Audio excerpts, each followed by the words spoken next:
soir, Seigneur, qu'il soit lié au nom de Jésus-Christ de Nazareth. Que toute manœuvre, toute activité, toute opération satanique contre cette ligne de prière soit paralysée maintenant au nom de Jésus, au nom de Jésus.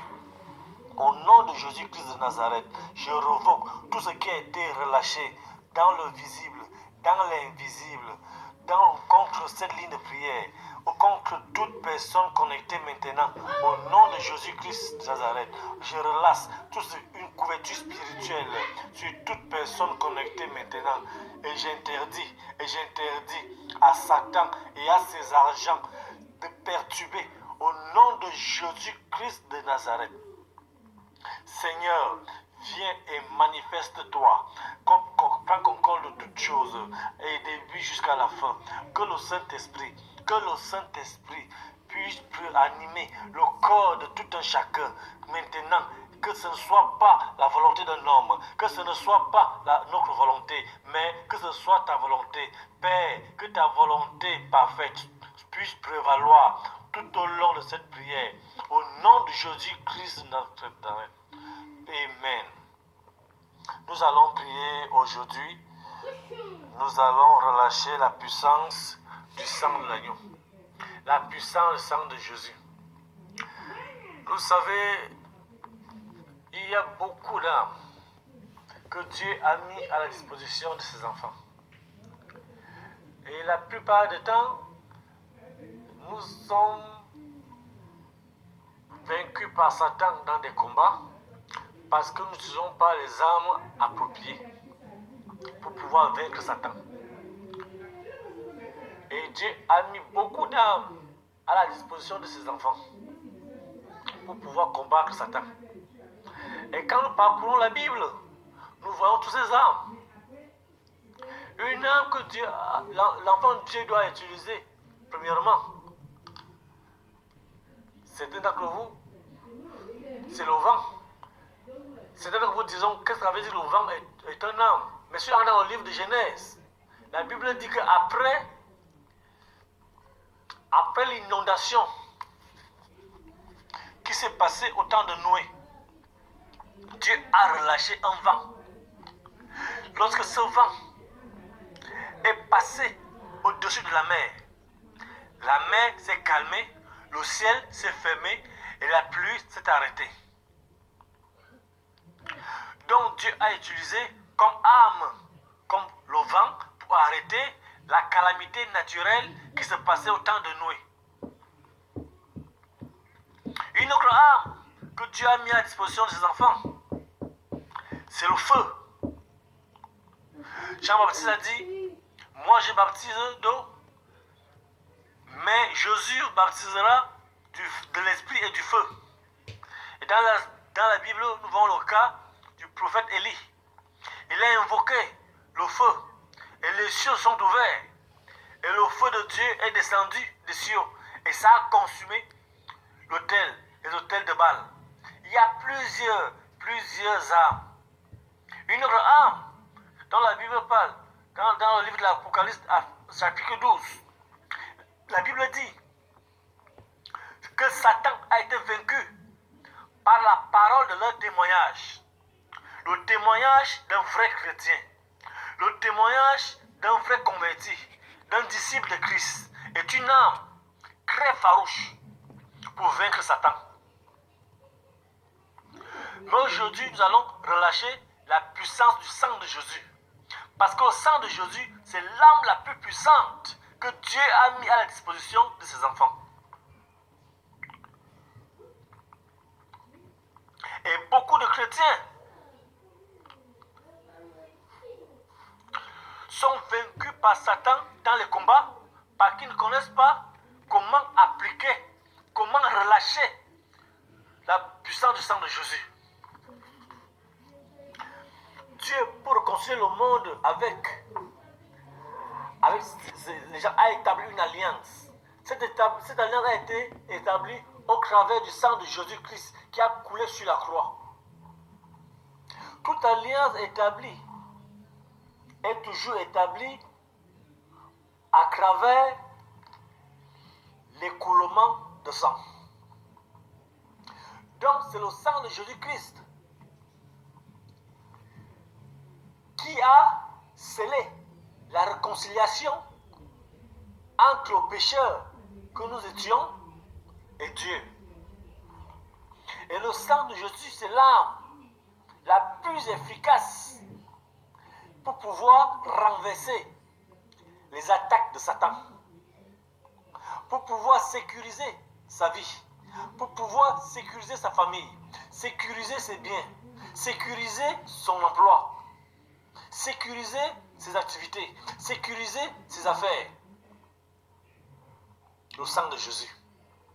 La Bible nous dit dans le livre de Révélation, chapitre 12, que Satan a été vaincu par le sang de l'agneau. L'agneau ici qui est Jésus-Christ. Le sang de Jésus est l'arme la plus efficace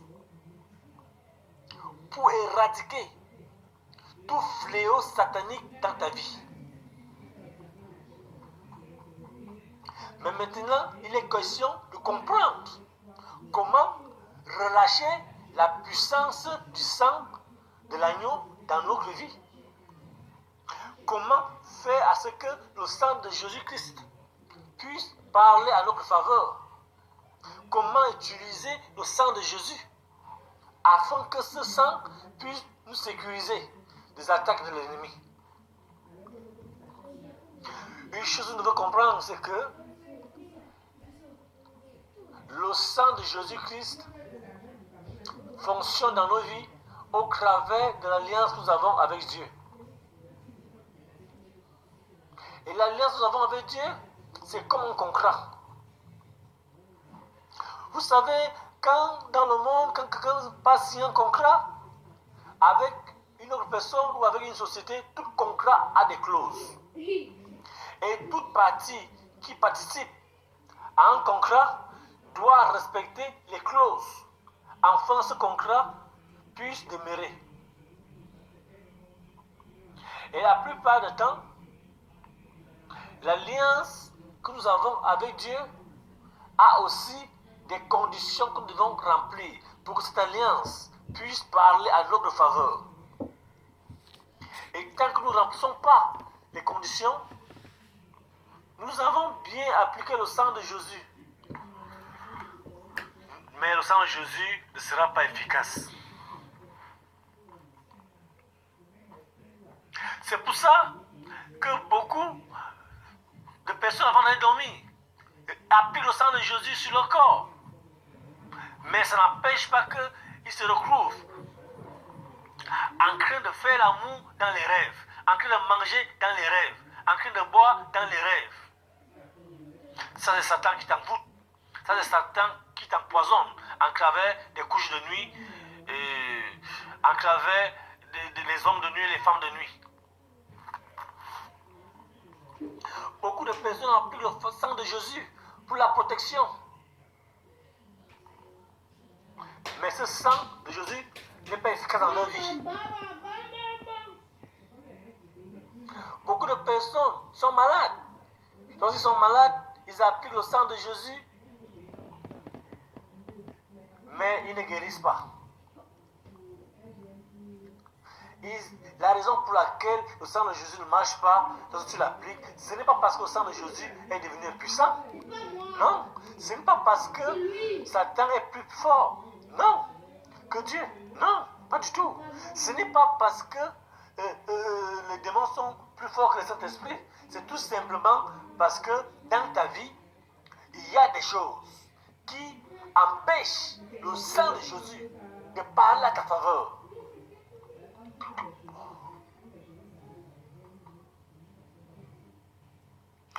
Notre Dieu est un Dieu de principe. Il a des ordonnances et des décrets. Et toute personne qui veut profiter de quoi que ce soit de Dieu, toute personne qui veut recevoir de Dieu, doit se conformer à ses principes, se conformer à ses commandements, se conformer à ses ordonnances. Et toute personne qui ne se conforme pas aux ordonnances de Jésus, aux ordonnances de Dieu, bien que cette personne invoquera le nom de Jésus, bien que cette personne invoquera le sang de Jésus, le sang de Jésus ou le nom de Jésus ne sera impuissant dans la vie de cette personne.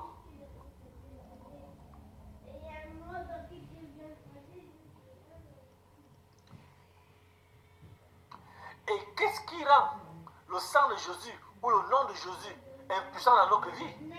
Le péché. Le péché.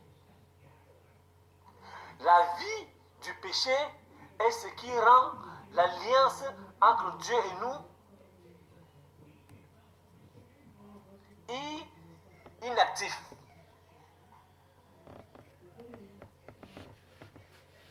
Il est impossible pour une personne qui vit dans le péché d'expérimenter la puissance du sang de Jésus-Christ.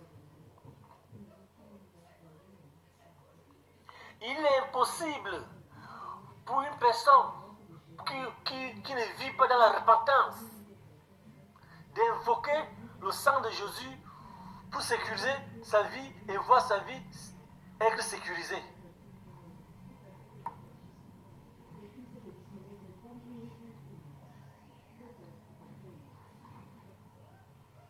La puissance du sang de Jésus-Christ ou la puissance du nom de Jésus-Christ est déterminée par ton décret de conformité aux principes de Dieu, est déterminée par ton décret de sanctification et de sainteté aux principes de Dieu. La sanctification et la sainteté sont les clauses, la condition à remplir pour voir le sang de Jésus-Christ être manifeste dans notre vie.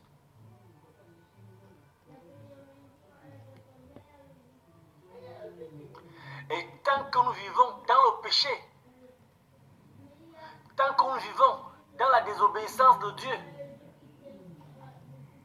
tant que nous n'observons pas les ordonnances de Dieu, tant que nous ne pratiquons pas la parole de Dieu, nous allons beau invoquer Dieu, mais Dieu ne viendra pas. Parce que la parole est très claire. Dieu lui-même est soumis à sa parole. Et Dieu ne pourra jamais briser sa parole. Dieu ne pourra jamais contourner sa parole pour venir en aide à un de ses enfants. Non, jamais. Parce que lui-même est le Dieu de justice. Mais c'est à nous les hommes de nous détourner de nos voies. C'est à nous les hommes de nous détourner du péché, de nous détourner de la désobéissance de Dieu, de nous conformer aux ordonnances de l'Éternel, pour voir la parole de Dieu être manifeste dans nos vies, pour voir le sang de Jésus-Christ combattre à notre faveur.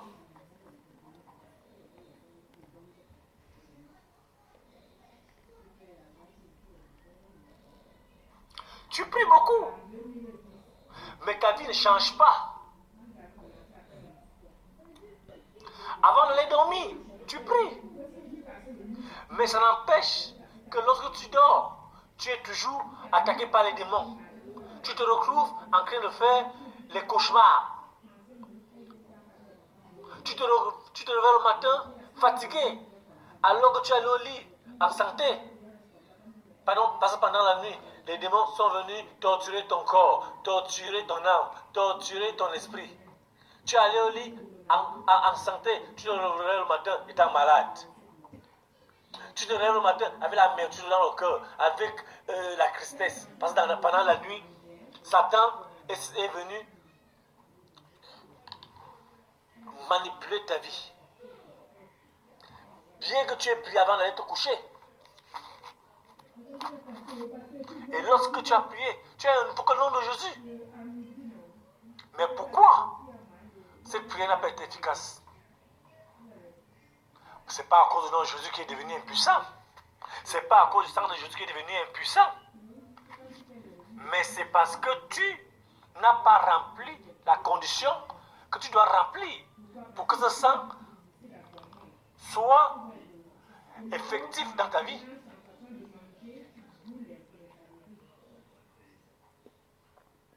Et le secret